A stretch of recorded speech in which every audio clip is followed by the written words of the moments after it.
ರಾಜ್ಯಾದ್ಯಂತ ವರುಣನ ಅಬ್ಬರ.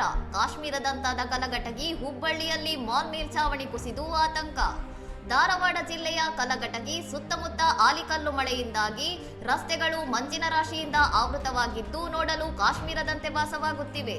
ಹುಬ್ಬಳ್ಳಿಯಲ್ಲಿ 1 ಗಂಟೆಗೂ ಅಧಿಕ ಕಾಲ ಸುರಿದ ಭಾರೀ ಮಳೆಗೆ ಗೋಕುಲ ರಸ್ತೆಯ ಅರ್ಬನ್ ಓಯಾಸಿಸ್ ಮಾಲ್ನ ಮೇಲ್ಛಾವಣಿ ಕುಸಿದಿದ್ದು ಗ್ರಾಹಕರು ಮತ್ತು ಸಿಬ್ಬಂದಿ ಪವಾಡ ಸದೃಶವಾಗಿ ಪಾರಾಗಿದ್ದಾರೆ.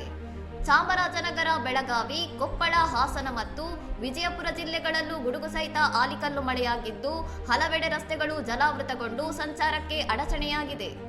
ರಾಜಧಾನಿ ಬೆಂಗಳೂರಿನ ದಕ್ಷಿಣ ಭಾಗದ ಜಯನಗರ, ಗಿರಿನಗರ, ಬನಶಂಕರಿ ಪರಿಸರದಲ್ಲಿ ಸುಮಾರು 15 ನಿಮಿಷಗಳ ಕಾಲ ಆಲಿಕಲ್ಲು ಮಳೆ ಸುರಿದು ಬಿಸಿಲಿನಿಂದ ಕಂಗೆಟ್ಟಿದ್ದ ಜನರಿಗೆ ತಂಪು ನೀಡಿದೆ. ಪ್ರಬಲ ಗಾಳಿಯ ಒತ್ತಡದಿಂದಾಗಿ ಈ ಅಕಾಲಿಕ ಮಳೆಯಾಗುತ್ತಿದ್ದು ಮುಂದಿನ 4 ದಿನಗಳ ಕಾಲ ರಾಜ್ಯದ ಹಲವೆಡೆ ಇದೇ ಪರಿಸ್ಥಿತಿ ಮುಂದುವರಿಯಲಿದೆ ಎಂದು ಹವಾಮಾನ ಇಲಾಖೆ ಮುನ್ಸೂಚನೆ ನೀಡಿದೆ. ಇನ್ನಷ್ಟು ಸುದ್ದಿಗಳಿಗಾಗಿ ನೋಡ್ತಾ ಇರಿ ಸೌರಂ ಟಿವಿ.